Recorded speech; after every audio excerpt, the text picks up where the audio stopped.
name is Amol Nirgadkar. I'm the CEO of Patient Prism, and here we have in our studios this afternoon is Dr. Acierno from DecisionOne, and the topic has been DSOs and all the challenges and associated with, starting one and running one, and scaling. Scaling is a big topic in the DSO world today, and one of the big buzzwords that you hear everywhere, right, is culture. We have to have culture. How do we get culture? You can't buy culture, and you can't put it in the handbook. So obviously we know from the industry, and we love. What I know from DecisionOne is that we love your people. Dealing with them is amazing. So how do you instill that? How did you start?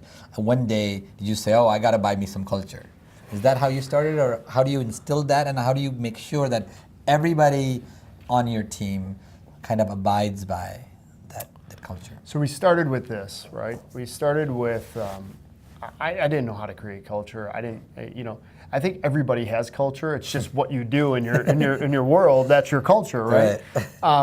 We had a belief that if we were going to if we were going to build a group, we wanted people to want to work for us, not have to work for us. And that was the initial play, right? That everybody is more important than ourselves. And that then just started to snowball, right? And you can call it people-centric, and you can call it patient-centric, you can call it whatever you want. That's our belief, right? And our three values that we have in our company is altruism, teamwork, and excellence. Right. And all decisions and everything we do is centered around that. And it's hard, don't get me wrong, like it's not perfect utopia world, it definitely is not, right? But as a CEO and as the leader and the visionary, like it has to come from me. It has to come from others. Like it goes down to just like how do we get rid of somebody in our company? You have to fire people, unfortunately, right? And the question is, even the firing process, is it centered around our culture, right? That did we give them the proper opportunity to be great at their job? And did we give them another chance? And did we let them know what they were doing wrong so they can improve? And it's all about setting up that culture. And I tell people, if you're going to fire somebody, the thing should be is you should get a hug afterwards and say, I know we tried, it just didn't work out, we'll see you later. And if that's not the case and somebody's walking out upset, we did something wrong. But how do you also determine that when you're now hiring people? You hire a lot of people. Yeah, hiring's hard though right now. I would love to say that we hire on culture, right? We don't, and we're probably not great at that. And believe me, we need to be better at that.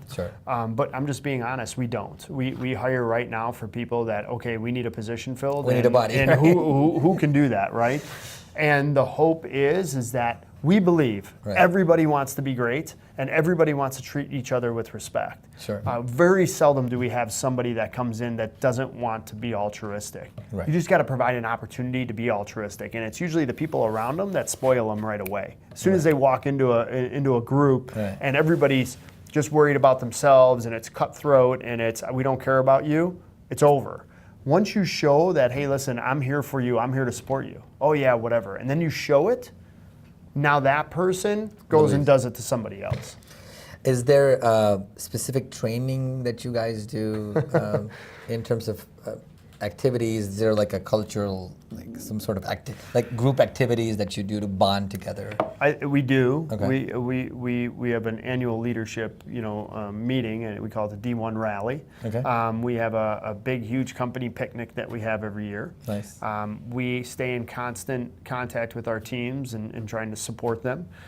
So all those things help breed it. What really breeds it is that when one of our team members is having a tough time, and you come in and you help support them, you don't wag your finger and you don't browbeat them, I think that's where the culture starts to ingrain in somebody that it's okay to make a mistake in this group, because everybody does. And it's okay to fail. We're going to fail. But are we going to grow, and are we going to still continue that vision of changing dentistry? Does HR play a role in this? Does HR get involved with? HR does get involved. I think it's a key factor. If everybody else is treating everybody altruistically, but then the HR comes in and drops the hammer, that it's there. we like to give a lot of freedom for our team members, right? There are things in a handbook that you have to have, right? Absolutely. But there are areas that we really want to make sure that our team members feel that they're comfortable within their position.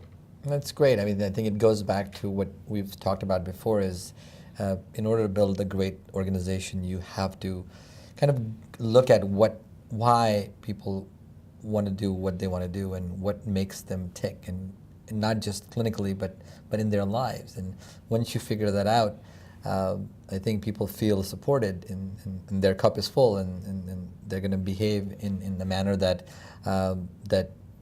you don't have to tell them what to do, but they're going to do it themselves. Well, when a patient walks into my office and I have to treatment plan them, it's not about the treatment plan. It's about why they want to save their teeth. It's about them. It's about getting to know them and understanding them, right?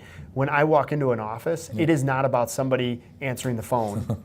It's about how's their family life, what's going on, knowing them, getting to know what they want, what their passion is, what their why is to coming to work. Sure. That's going to get them to answer the phone, and that's the culture that you drive.